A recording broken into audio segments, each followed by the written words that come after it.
to Edwards. Edwards fires. He's got a wide open man. Oh, it's caught. Robert Wilson. Touchdown, Michigan. 75 yards. Josh Gaddis pulls a rabbit out of his hat. 3.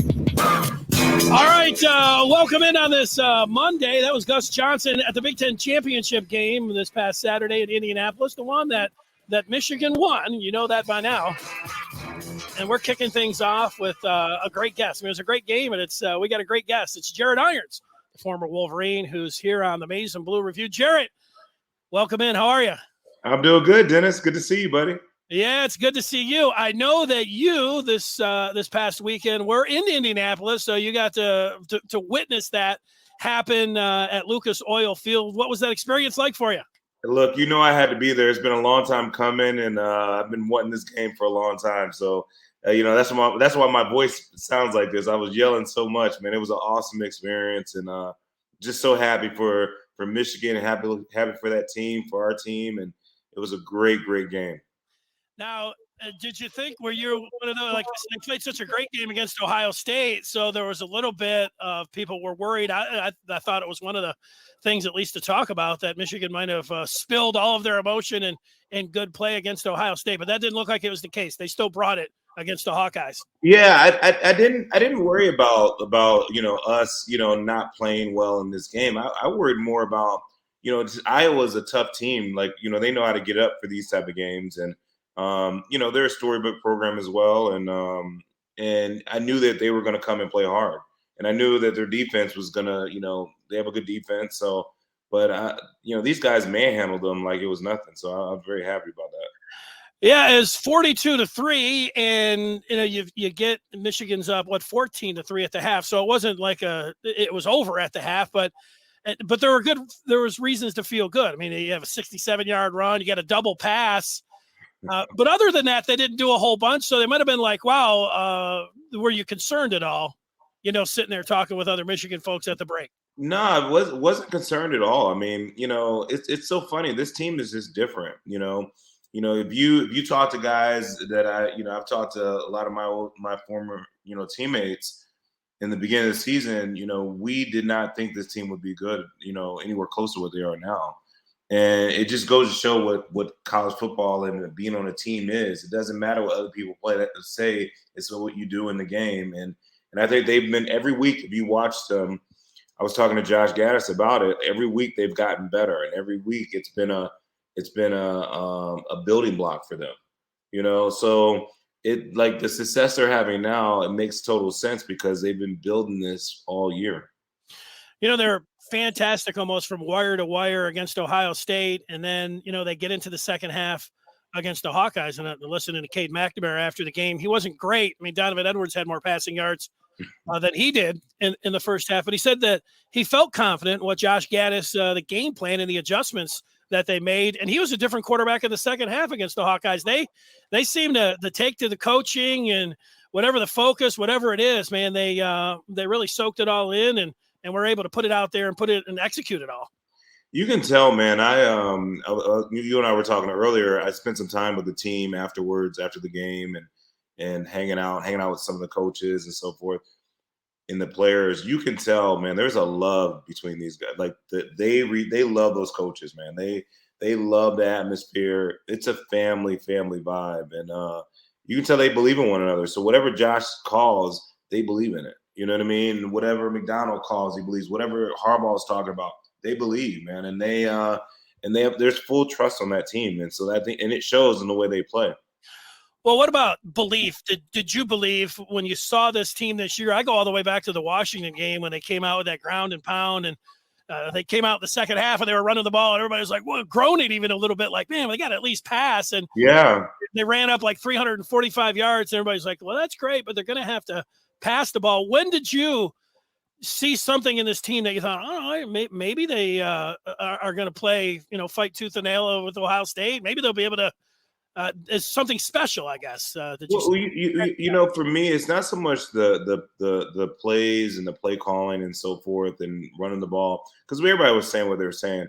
For me, what really changed it for me is just watching the season. So, as a former player, understanding and playing in these places, one, to go to Wisconsin and play and win, that's really difficult. It's tough to win in that stadium. So I saw when we had that win and then come back to back and go play Nebraska at night. Now I know Nebraska is not a great team, but it's a storybook program. Having an older brother that played in Nebraska, I spent a lot of time there. That is a really tough place to play. Their fans are just diehard, and the win at night, that built confidence for this team. That built them to believe.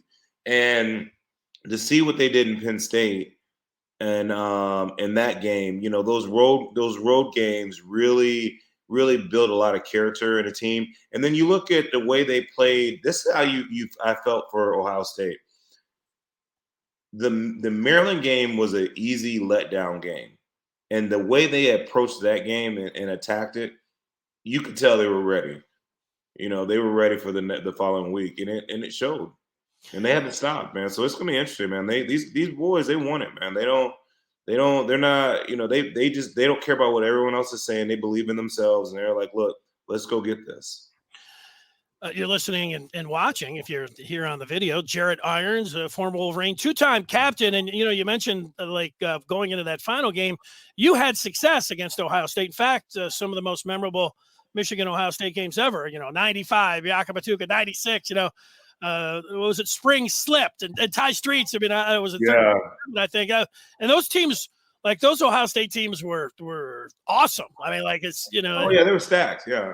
Yeah. So when I see Orlando Pace and Sean Springs all the time, I run into them at different events. They still bring it up to me, and Eddie George, we all laugh about it. Yeah, well, it's kind of fun probably when they bring it up to you because you're like, I don't know, we ended up on top.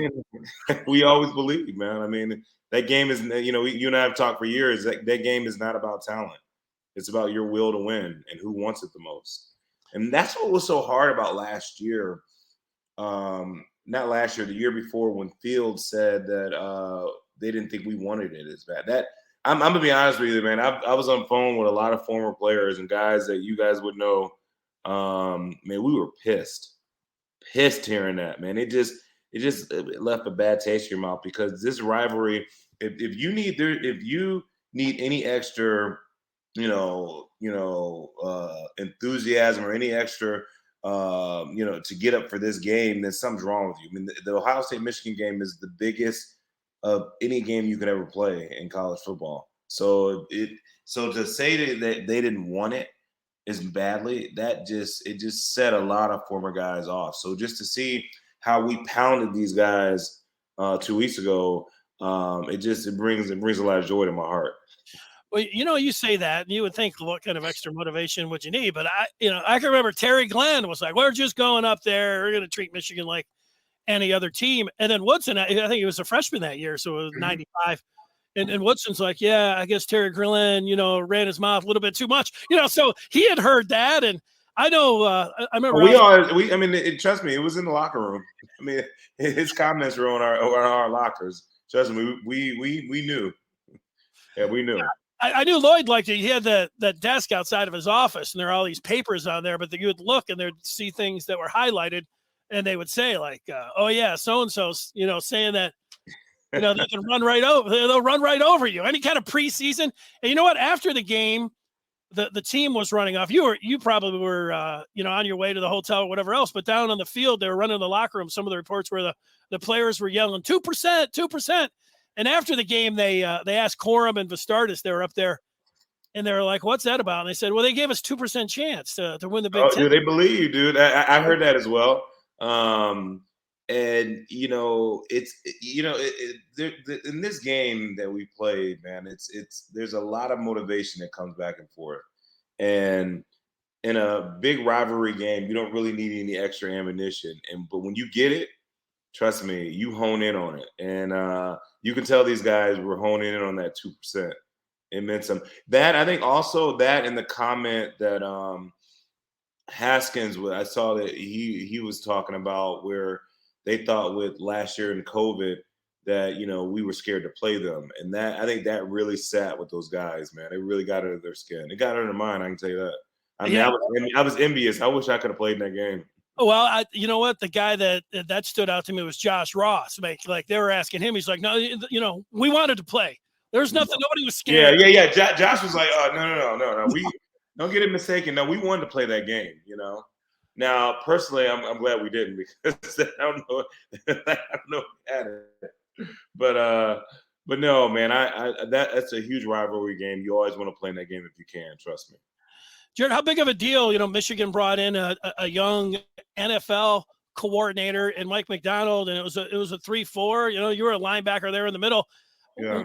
See those guys. I don't know. Aiden Hutchinson probably been pretty good with his hand down, but man, just him standing up and just racing right in there, going right at the quarterback. I don't know if it's a split second that helps him, and he's a great player, but it sure seemed like this defense suited him and 55 Ajabo, of course. No, I think, and I spent some time with McDonald on Saturday night and just congratulated him on just taking over this program, this defense, and doing such a great job. What I love about it is, his scheme lends well to our talent. You know what I mean?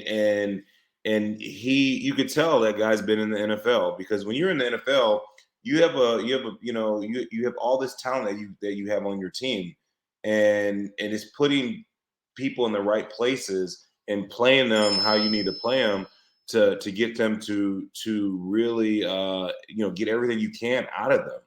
And he's done that. I mean, changing the defense, and listen, Don Brown, to run his scheme, you got to have some dogs to run his scheme. You can't play man nonstop all game. I mean, you just can't. You know what I mean? You got to change it up. You got to disguise. Like Don was like, look, no disrespect to Don, but he was like, look, I'm playing man. I'm playing it, and let's go. And we just didn't have the guys that could do that. And you got to change it up. And I like McDonald. I like what he's done. But I think also too is that he's evaluating his talent. And he's using his talent in the best way he can, and he's treating it like an NFL team. That's what I love about it. Well, they might be playing against an NFL team their next game. You mentioned dogs. They're playing the dogs, the Bulldogs. There was some thought maybe that they would get Cincinnati, and I think everybody initially wanted that matchup. But now that it's Georgia here, a lot of time to prepare for that Georgia team that really got smacked by Alabama. And all year long, everybody was saying that this was it was Georgia and everybody else. But now it's Michigan and Georgia. I don't know what kind of chance. I don't know if you dove in and watching games. Well, I'll tell you this, man. I'm a diehard Michigan fan, so I really don't watch a lot of other, and I don't watch NFL and all that. Michigan's the only team I really watch. But it's funny. I happened to the two games. I saw Georgia playing earlier this year a little bit. Watched a little bit of it, and I remember saying to myself, "I'm like, dude, those guys look like grown men out there." I mean, they do look apart. But to see, obviously to hear how Alabama just dismantled those guys. I mean, I think that's what put Alabama at number one again, because I mean, if it was a close game, I think that, Alabama probably wouldn't have, they would have been number two probably, because we've looked the best out of anybody the last, towards the end of the season, so, but as far as going into this game, I don't think it matters. I mean, a lot of us, we're thinking hopefully it'll be Cincinnati, but I think this team is different. I think they don't care. They're a chip on their shoulder type team, and they want to prove it, and they want to prove it against the best. And I think for them, they're not satisfied. That's the best. I was seeing Aiden, talking to him and his parents, and obviously Hutch was my captain, and I've known Aiden's mom a long time. We all went to school together, and just to see the pride and what he's accomplishing and what he's leading this team to, and him embracing me as a former captain and looking at him. I mean, I don't care who they play. I think they feel the same way. They feel like they're going to win the game. Well, you know what? I know you were Woodlands, Texas guy. Then you were in Chicago for a long time. You still do some work there, but you're in Detroit. And if the Lions, they might pick Aiden Hutchinson. It's a long way to say you might be heading right down the street there, and you might become a Lions fan because your guy might be just a couple blocks away there at Ford Field. Hey, I would welcome I'd welcome his energy here, man. I mean, that's the thing about it, man. That's what changes culture. I mean, you got to have the right fit, the right people. But he's got a motor, but it's funny. I mean, I've known his dad for a long time. His dad played against my brother that went to Nebraska. They were rival teams in Texas, and so Hutch has always been that good. And it's just funny to see his son play the way he plays. Hutch had all that same talent. He didn't. I mean, as far as his motor and so forth, he just wasn't as athletic as Aiden, and he wasn't as big as Aiden. But you can tell he reminds me of his dad in a lot of ways. It's just his nonstop motor every play. That was his dad. I know they do a lot of different workout things now, even from when you played, different things that they use. But when they showed that thing in the off season where he just had the universal bar and he's like crawling underneath and without any collars on it or whatever that was. Well, you need balance, strength, and everything else. But all of those things, like they showed that, I'm like, well, yeah, I guess that you have to be pretty athletic and his core must be real strong. I can tell you that. Yeah, well, pushing guys back into the quarterback, having no chance. He played. There's been a lot of guys that have played great games against Ohio State. I mean, he may have played they might start talking like Tom Harmon, did all those things.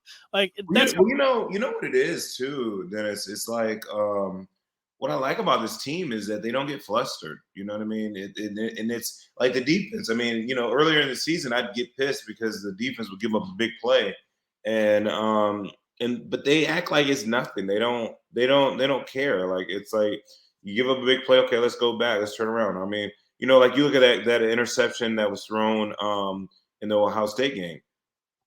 They, threw an interception, ran down the field, kicked a field goal. They were like, okay, let's go. They didn't think anything of it. And, you got to have a short-term memory when you play this game. You can't dwell on mess ups that you have. And but I think more than anything, you just tell these guys believe and they trust one another. So when they get down or close game or like that Penn State game, when they went up, these guys just they didn't bat an eye. They were like, okay, let's go. There's time on the clock. We're gonna win this game.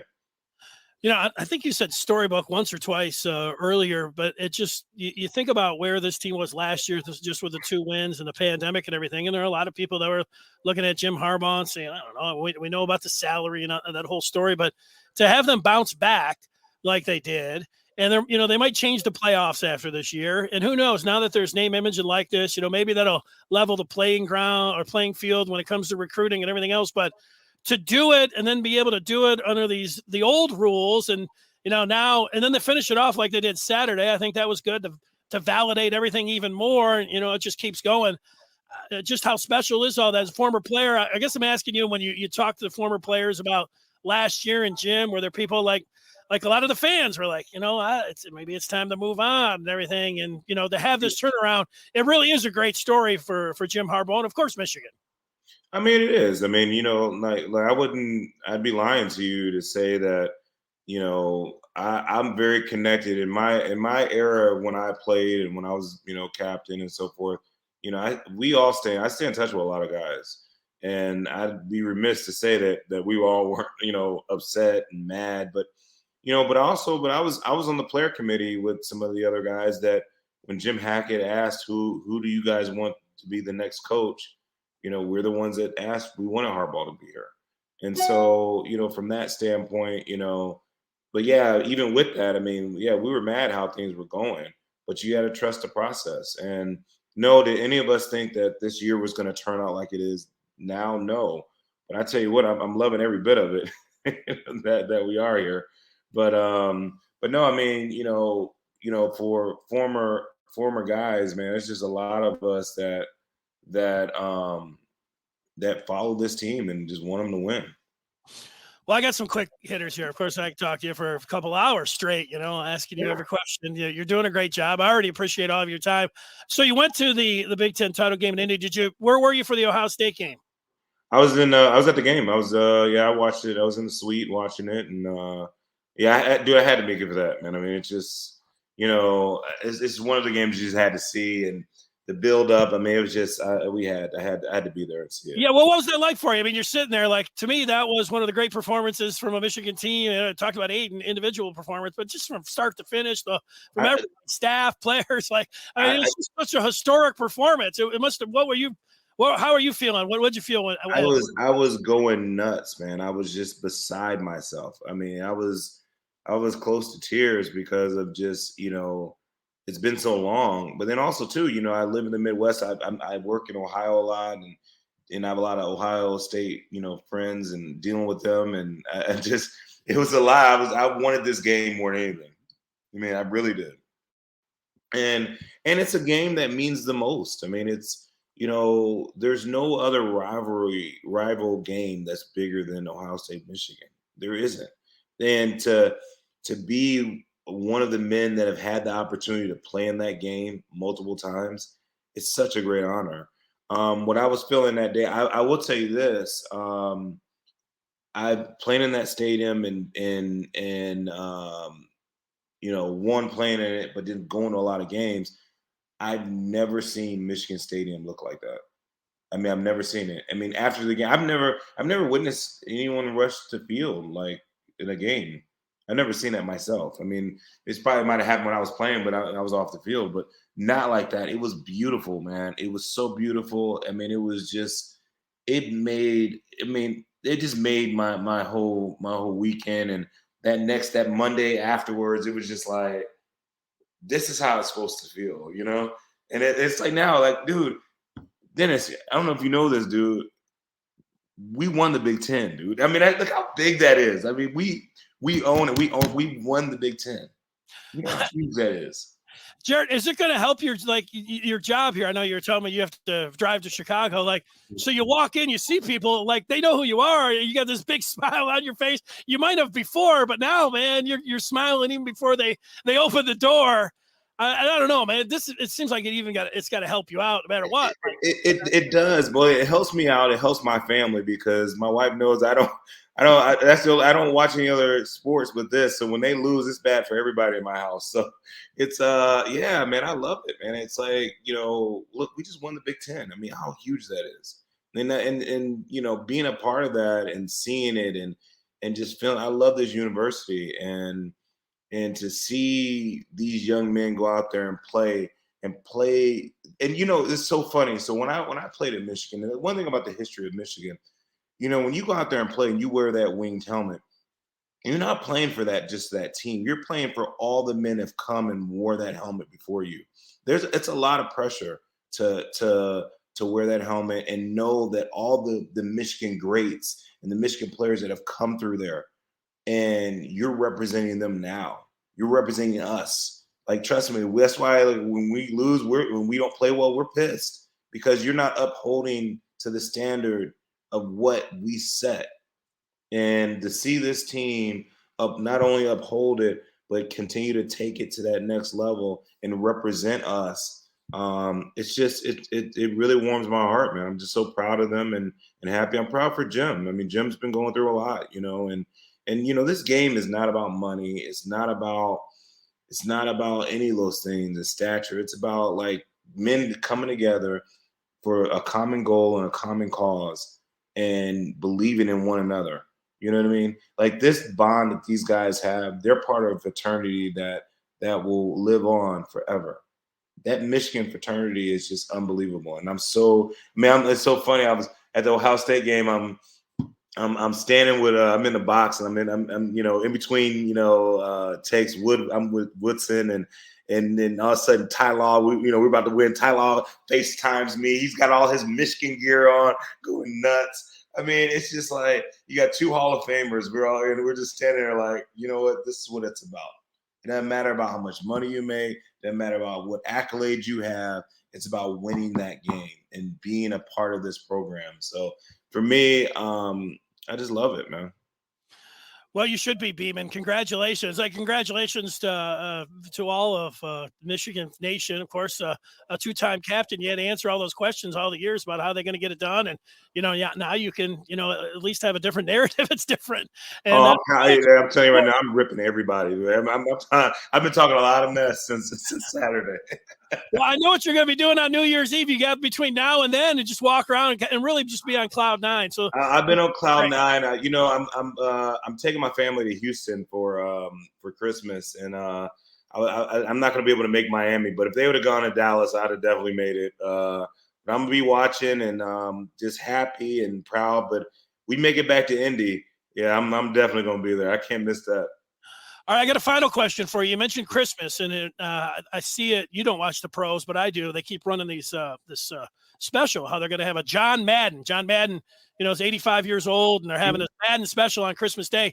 And I'm guessing you're going to watch that because your dad, I don't know if your dad liked John Madden or if he didn't like John Madden, but he played for John. My dad loved John Madden. He loved him. Loved John Madden. John has been very good to our family. And just a storybook guy, and I definitely be watching him, and I follow Madden, definitely do. Well, of course, he texted Jim Harbaugh after the Ohio State game, so it's all coming around. Your family, Jim, all that whole thing. It all does. It all comes full circle, always, man. And I'm so grateful to one, be a part of this Michigan fraternity and this family, but also have my family members be a part of that. My younger brother that played Notre Dame, he's flying back now. He was out with the Raiders this past weekend. So, Madden's been really good to us. The Raiders have been very good to us. And I'm just happy to be a part of it. Yeah, well, we're happy that you were a part of the Maize and Blue Review today. It was great having you on here. Thanks for so much of your time. Enjoy the next couple of weeks, and always great to see you, Jarrett. Continued success and all the best. Oh, thank you, Dennis. Anytime for you, buddy. Hit me up anytime. I'd love to come on and talk Michigan. After they win, 2022, we'll call you up. And call me up. Hey, anytime, man. I'd love to come on and talk about this, man. I love it. All right, Jarrett. Thanks so much. See you later. See you.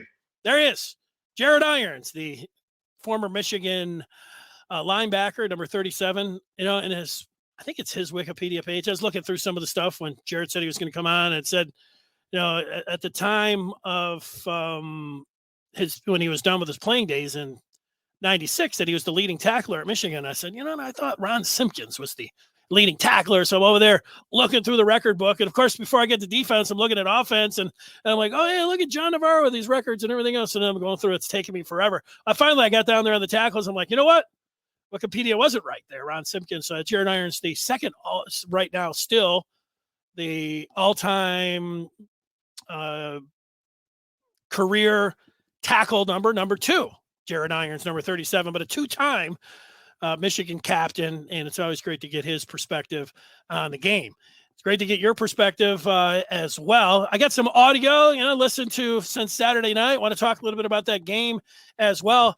Antoine made a pick. I do remember it because I thought, it's kind of he was picking a blowout, and I thought maybe he's flexing on Friday, Antoine, and his prediction was 42-10. I guess you gave Iowa too much credit there, Antoine. What consecutive weeks they score 42, and the young man, the football player from Oxford, was number 42.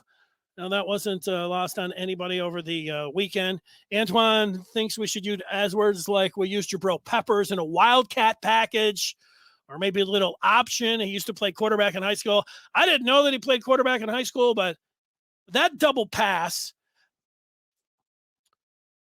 I was just thinking myself when I thought that, Michigan was going to win this game. You got to go through the whole thing, but, Corum had the big 67-yard run, but the next play was that double pass. That was on a first down, and to run that play and then to execute that play and have it go for the 75 yards like that, he had that defender in his face, and to be able to throw it and hit Roman Wilson on the money like he did. I mean, just, you love it. You love execution. What do you say? You love it when a plan comes together. You love it when a play like that happens. Yeah, you know what? Donovan Edwards, there's no doubt. I mean, he is an extraordinary weapon. He caught the 10 balls like he did for 170 yards, that 77-yarder against Maryland. And then against Ohio State, he just out there, he made that catch, like, woo, grabbed it out in front of him. Yeah, he's deadly. And he's a fantastic player. Like, there's no doubt about it. And the sky is the limit. I think Harbaugh said after the Maryland game, like, you're just seeing a little bit of Donovan Edwards. And yeah, who knows? Yeah, have him play quarterback. Have him throw the ball. Have him run the ball. Have him catch the ball. He can do it all. He is great. So, yeah, that was great how he played. At halftime, Michigan was up 14-3, and I was looking through it, and Michigan had played a lot of the Maryland game wasn't close at the half, but most of Michigan's other games were extremely low scoring and close at the half. Maybe not the Rutgers game. It was 20-3, and they, ended up winning it in the scoring second half points. Most of the games were close that way, but I saw it feeling pretty good, 14-3.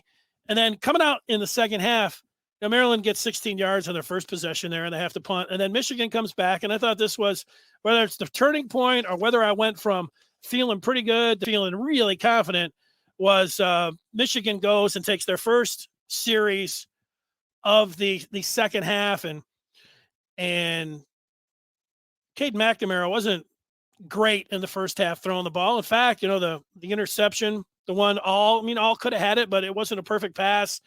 There was another throw to Cornelius Johnson that he was so open, and even though Coach O could have caught it, it would have been a great catch. It was also like, he's off a little bit. And, Donovan Edwards had more passing yards than Cade had in the first half. So, I checked in online at the half, and there were people grumbling like, oh my God, make a change at quarterback and everything. But Cade was sharp in the second half, and it started on that first series. Like, he hit Cornelius Johnson for 15 yards. And then he hit Luke Schoonmaker, and Schoonmaker make the great catch, with the one hand, and comes in. That was a big one. What did that one go for 27 yards? Schoonmaker's come on. I know he had the two in the Indiana game. I was just watching him at the podium during this week. He came out there, and he had his sleeve cut off, and I'm looking at it. I'm like, wow, man, that guy's got some tree trunks for arms, and he is a giant. You go out there and you see him as an inviting target, man. He's a monster, and help out in that run game as well. Schoonmaker, who had a fantastic Big Ten title game. So, yeah, it was. I like games like that. I know people want the entertainment value of a one possession game right down to the end, and I don't need that. I like games how they were Saturday. That was about as stress-free of a big game that I can ever recall, for Michigan football. Certainly there have been a few times, like in the Final Four. I think about when Michigan was playing Syracuse and Nick Stauskas, hit all those threes. I mean, that game, and they boat raced them. It was over before it started. I mean, all those things. I don't know about before it started.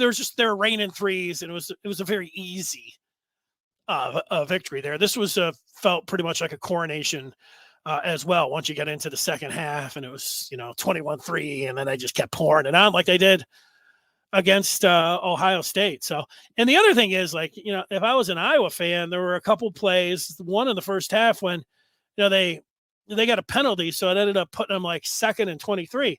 Well, if it's 2nd and 23, I'm thinking, you got to get about 10 of those yards back to make it at least manageable on 3rd and long. You know what? They ran the ball. They just ran it right up the middle for about 4 or 5 yards. If that was Michigan doing that, if that was Josh Gaddis, I'd have been like, you know what? That's too conservative. You can't just give away. And the whole thing about Iowa, they're like, Iowa, where punting is a good offensive play. And I'm like, you know what? Maybe back in, the 20th century, you could talk about, punting is a good offensive play. Not anymore. And even though this Michigan team is, a throwback, and they're running the ball and they're old school and all of these things, Michigan running a double pass, that's not 1980, but, running it on 2nd and 23, if you're pinned back to your own 5 or something, and then on 3rd and long, they did the same thing. Let's just get out of here with a punt. No. They weren't in the shadows of their own end zone. But, hey, look, I'm not an Iowa fan. I don't know if they're sitting there in Iowa and just like, we just got to be able to recruit like Michigan and develop the players like Michigan, all the things, that people say when it comes down in a game that you lose. Now, on to Georgia. Quick thoughts here about the Dogs. Let me play. I've got 3 things. I've got some audio that I have for this broadcast here. And then also I have the Michigan Recruiting Spotlight, which had me, checking twice some lists here in the Christmas season and going back and looking at some things recruiting. Plus there was a verbal commitment to get Michigan up to 20 that we'll get to, the Memorabilia Minute, where I'm giving away something as well. And I always want to get to the feedback. And I do appreciate Antoine getting in on the feedback here. He says he thought it was true that Ohio State wanted it more and some of the past Michigan's players. It's almost like a religion to Ohio State and their fans as opposed to Michigan. And he's talking about also, Antoine was talking about Don Brown's scheme. Most of the players understood that Michigan couldn't beat them, leaving the corners on an island to be beat by a simple drag route due to Michigan blitzing all day.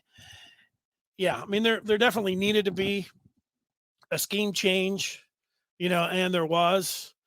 And if, you heard it there from Jarrett Irons, what Justin Fields, the former Georgia recruit, had to say. He's down there for Ohio State for a minute. He's like, we want it more than Michigan. That stung the former players.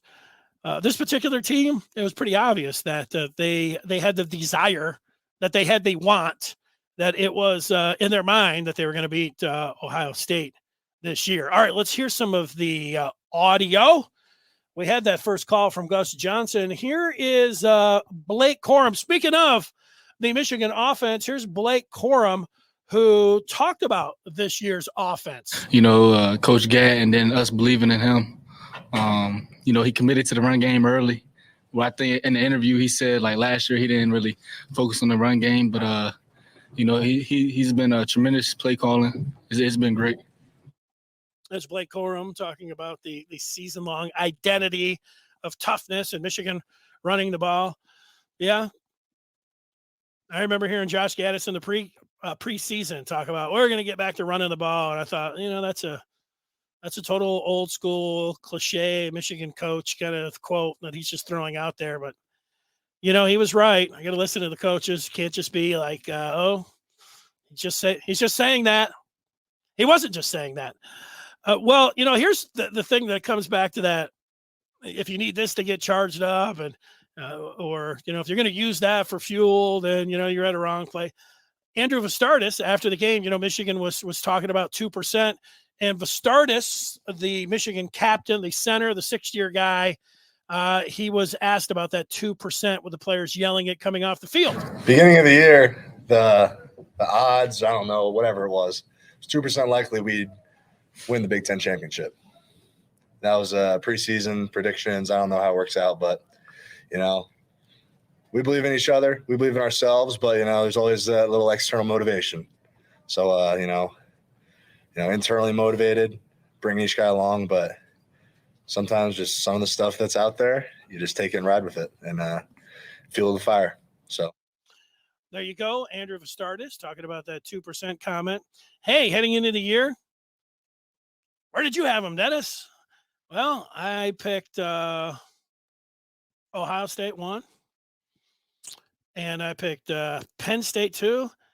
And I had Michigan 3. You know what? Initially, when they came up with the first schedule, I had Michigan losing to Indiana, going to Bloomington. But I switched it and had Michigan going 8-4 when they switched the schedule around, and had Michigan going to Michigan State, which I thought was going to be an easier game. And, the point of that is like, these players going to be all upset. How could anybody pick Michigan? Nobody could pick Michigan before this season.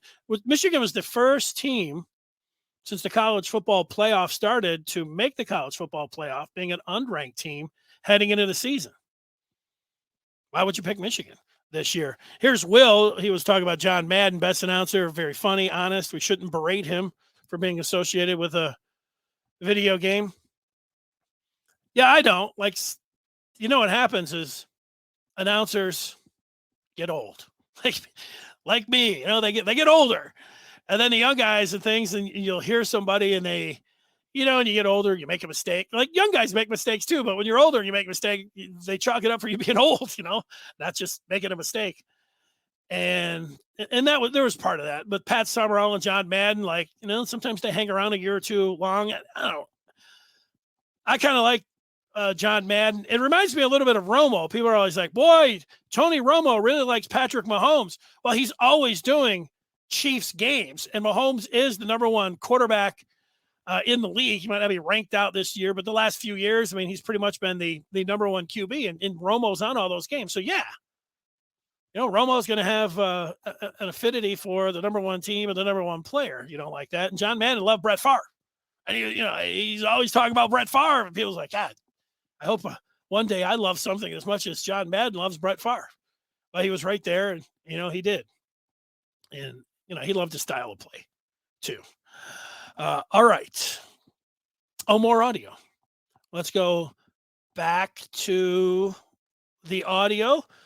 This is to Michigan quarterback Cade McNamara. Speaking of the offseason, last year was not good with just the 2 wins. People looking at Harbaugh and even big-time Michigan fans, and thought it was time to move on and everything. And so Cade was asked after the game about the play getting it done, the players getting it done and getting it done for their coach. Last season, it was so tough, and not just for us players, but for Coach Harbaugh as well. And we know that there's not one person who cares about Michigan more than Coach Harbaugh. And this team, we came together, and we want to win for Coach Harbaugh too.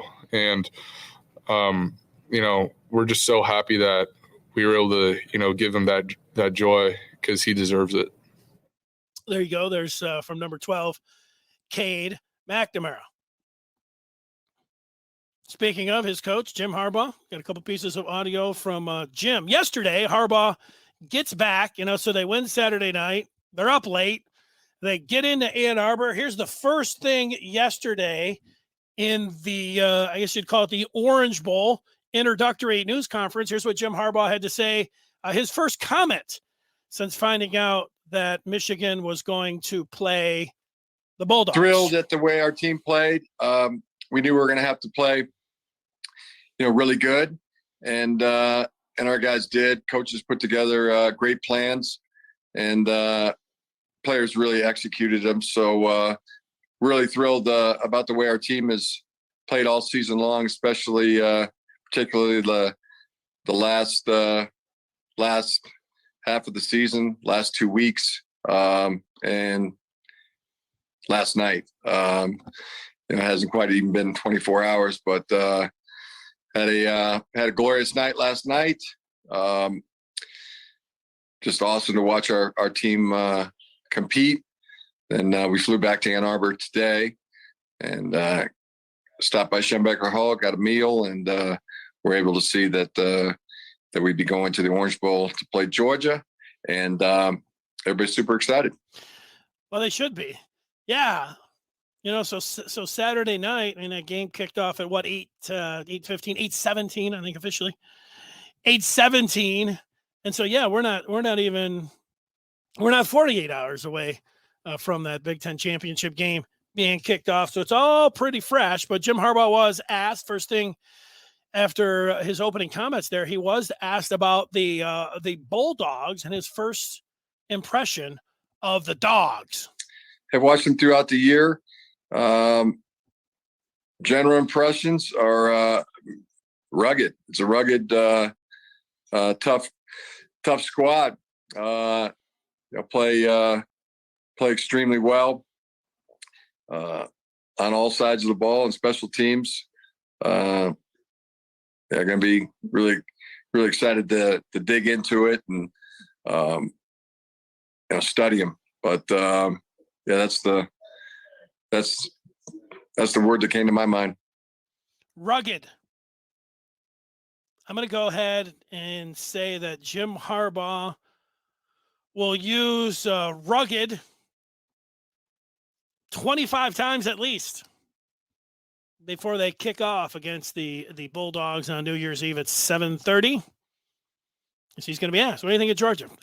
Rugged. I think they're a rugged team. The thing about Georgia here, yeah, if you're a Michigan fan, were you hoping for Cincinnati? I was. And Cincinnati, they're a pretty good team and everything, haven't lost the game, but they don't have the talent that Georgia does. And their offensive line, if there was a weak point in the Bearcats team, was the offensive line. That happens to be the strength for Michigan. So that's, of course. That's why you wanted to see Georgia beat Alabama. And that's why you wanted to see Michigan get number one, because you wanted to see them get matched up against Cincy. It would have been an easier matchup. They'd be favored. And Cincinnati, it didn't happen. And now, you got to play probably the best team there. It's either, if you got to beat the Dogs, you're going to have to come back over the top and beat the Tide. Can it happen? It can, but you've seen how it went down. It's just exciting to be in the playoff here. I know it. I don't think you can complain. I think you complain a little bit, but I don't think you complain too much. The selection committee, when you have a heavyweight fight and you watch it, and you get done, and the guys. This is what Ali Frazier. What we saw on Saturday. It was even though Georgia got up to a 10-0 lead. I mean, you didn't get done with that game saying, "Oh man, I want to see those two teams play again." Because if that was the case, the selection committee could have easily, like if that game would have gone into overtime or been like the championship game a couple of years where Tunga Vailoa came in the second half and everything, it was one of the great championship games. If you had a game like that in the SEC title game, people were like, man, I can't wait to see that rematch. Guess what? You'd have got a rematch. They'd have figured it out. They'd have put Michigan 1, Cincinnati 4, and then it said, hey, you're going to get that rematch because you know what? The people would clamor. People would have been clamoring for it. They would have gave it to them. And the thing was here, it was close enough they could do whatever they want. And so they didn't want that rematch. So this is the way it goes. And does it hurt Michigan? Probably. But, I don't think this is like the biggest thing to complain about. But, if you want to, I think it's understandable a little bit. Complaining about that matchup. Yeah, Georgia. I mean, their numbers here. I was just looking at them. Last season, who's so tough. Hit that. No, that's Cade. Last season. All right. The Georgia defense. They only give up. They're the number 1 points allowed team, giving up 10 a game. And that's gone up since they played Alabama. It's at 9.54. That's number 1 in the country. Michigan, by the way, is 4th on that list, giving up 16.8. But it's a pretty remarkable gap between 1 and 2, and certainly between 1 and 4 when you're talking about giving up 9.54 points a game to 16.08 like the Dogs. But of course, the Dogs are coming up off of a game where they got undressed a little bit by Nick Saban and Bryce Young, and is it going to take great quarterback play to be able to beat Georgia? Because Michigan, when you think about Michigan's rushing attack, which is pretty good, number 2 in the country in Power 5 rushing. Michigan is just behind Ole Miss at 223 yards a game, just under 224 yards a game. Ole Miss is number 1. So Michigan with the second best Power 5 rushing attack in the country, going against the Bulldogs. Wisconsin was number 1. Georgia was number 2 in Power 5, and they're number 1 in points per game. It's a hell of a defense. Linebackers are awesome. The D-line's great. So, yeah, Michigan's going to have to make some plays. They're going to have to make some plays in the passing game. But, you get this far, you're going to play a great team. Georgia could be the best left here. So, they're a big underdog. I think they're probably too big of an underdog, but I think they can win the game. And so for me, those are some of the numbers that I was looking at talking about it. Matthew's saying they want the rematch in the championship game. Yeah, you know what, Matthew, you can look at it a lot of different ways. I'm not really arguing about what anybody's going to say about how they matched them up. If you think that's the way they wanted to do it, I think if they really, the one thing that I would argue about, if they really wanted that rematch, they could have had it. So, and you could make that argument that they want the rematch in the championship game. My argument is that's not guaranteed that they would have it there. And you want the best games that you can have on New Year's Eve. And I think that's the way it went down there. Well, it's going to be the most attractive semifinal because you can't be sure that it's going to be a championship game like that. But, like I said, everybody can have their own ideas and own theories. We have seen one thing from the selection committee that, is sometimes they're talking about they value head to head, then other times they don't. And so here's the thing to me. The selection committee, wait for it, they pick whoever they want to be in the Final Four, and they could arrange it. And plus it was close enough. They could arrange it any way they wanted. So you can make that argument. I could make my argument. They can sit over there saying they were playing it straight across the board. It had nothing to do with matchups. This is, I don't like, so you believe what you want to believe. I've seen enough from the selection committee to know that they're picking, to me, games that are going to be the most attractive that people want to see. It's a business, and they want the best matchups. So, and they could do it. And it was close enough where nobody's going to give them any flack. I mean, there's not a whole lot. You go ahead and give them a little bit, something to talk about here certainly today. And we're talking about it right now. So there you go. All right, 2 things left. And one is the Memorabilia Minute. The other is the Michigan Recruiting Spotlight.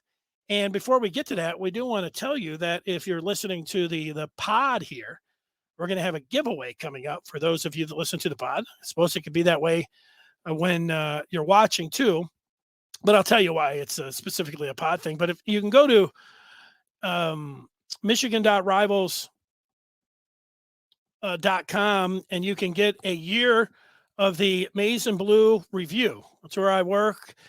And right now is for a special price of $20.21. You go to michiganrivals.com, you use the promo code RIVALS2021. And if you're a new subscriber, you get that rate. So take advantage of that. You get on the community there, the posting boards, you get everything going on. Right now, everything's hot as a firecracker, as you know. So there's a lot of good things going on there. And you check all that out. Now, the Michigan Recruiting Spotlight is something today I'm going to talk about. Michigan did just get the signing day, the early signing day is coming up on the 15th. And where are we at here today? We are the 6th, so we're that close. A week from this Wednesday is signing day. So we're mowing right down to it. Michigan picked up a commitment over the weekend, a defensive back from California, Zeke Berry. Zeke Berry makes a number 20 for the Wolverines. 20 commits, and they are up to a team ranking of 13 with Rivals. And it was just a week or two ago we were sitting here saying, they'll probably be closer to 20 than they would be to 10, but they've picked up a couple commits. And here they are already up to 13. Who knows where they could end up? Maybe they could end up inside the top 10. Now, one thing, when it comes to Georgia, you like recruiting, you like Georgia. If you look at the team rankings, like Michigan's number 13 right now, you know who's number 1? Correct. Georgia. Georgia's number 1 right now. They've got 6 5-stars committed. Michigan has 1. Michigan has 4 4-stars. Of the Dogs with 12. If you look back at the past 4 years, I guess we could include this year. If you look past the last 5 recruiting classes, Georgia has the number 1 ranked class 4 of the last 5 times. They had a number 1 class in 20, 19, and 18. Number 1 recruiting classes. Look at these 5-stars. They got 6 this year. They in 20 they had 5. In 19, they had 3 stars. In 2018, and a lot of those guys are still on this team. Justin Fields was in that recruiting class. Georgia had 8 5-star recruits. I mean, there's barely 8. What are there, about 20 some odd 5-stars in a cycle? The Dogs had half of them. So when it comes to recruiting, go ahead. Get crazy if you're a Georgia fan. And if you get stars in your eyes. Somebody emailed me last night, was taking some screenshots of the Michigan 2018 class. And I mentioned Luke Schoolmaker earlier, 3-star, Ronnie Bell, 3-star, Haskins, 3-star. So getting the players is nice. And I like 5 stars as much as anybody, but getting them, developing them into players.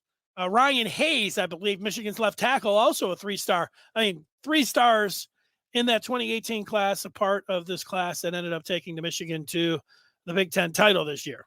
I like 5 stars. I like being able to get players and having the coaches have an eye for them, whatever they're thinking about them, and then developing them into big-time players. And Michigan has done that. And if you look back to that 2018 class, that was the class that wasn't very highly ranked at all for Jim Harbaugh. And a lot of people were like, this is not any good. It's not acceptable. Yet, be interesting to see what they actually thought of their class at the time. Like they're like, national rankings doesn't have pretty high. We feel pretty good about it. Or were they thinking the same thing? Like, hopefully these guys come through for us. I don't know. You never know about those particular things. All right, it's time for the Memorabilia Minute. It's going to be a quick one because it's just 60 seconds. The Memorabilia Minute. And it's a little bit of a trivia. I'm going to ask you who this is. The Memorabilia Minute. He played at Michigan earlier this century. You can see that he wore number 77.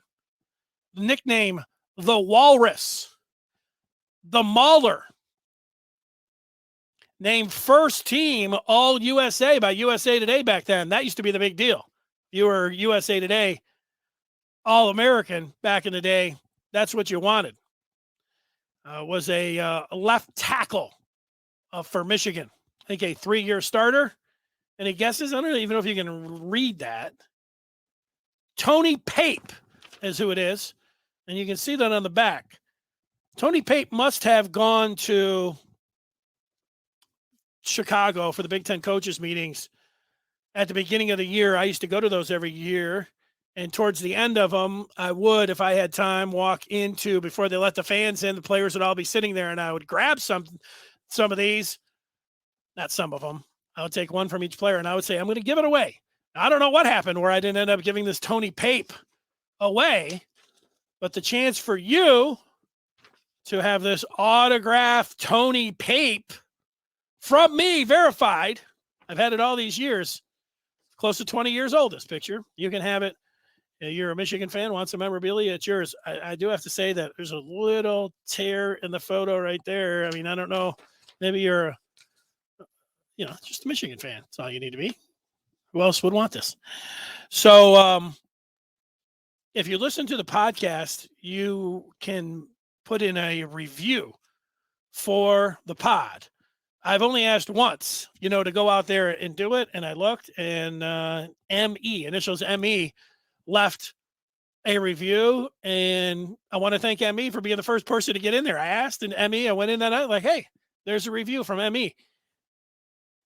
Then I went and read a review from Q Strauss. Excellent review from Q Strauss. I appreciate it. If you go to the Maize and Blue Review podcast and you write a review, whatever you think, Fithian's background's too busy. That's what my wife said.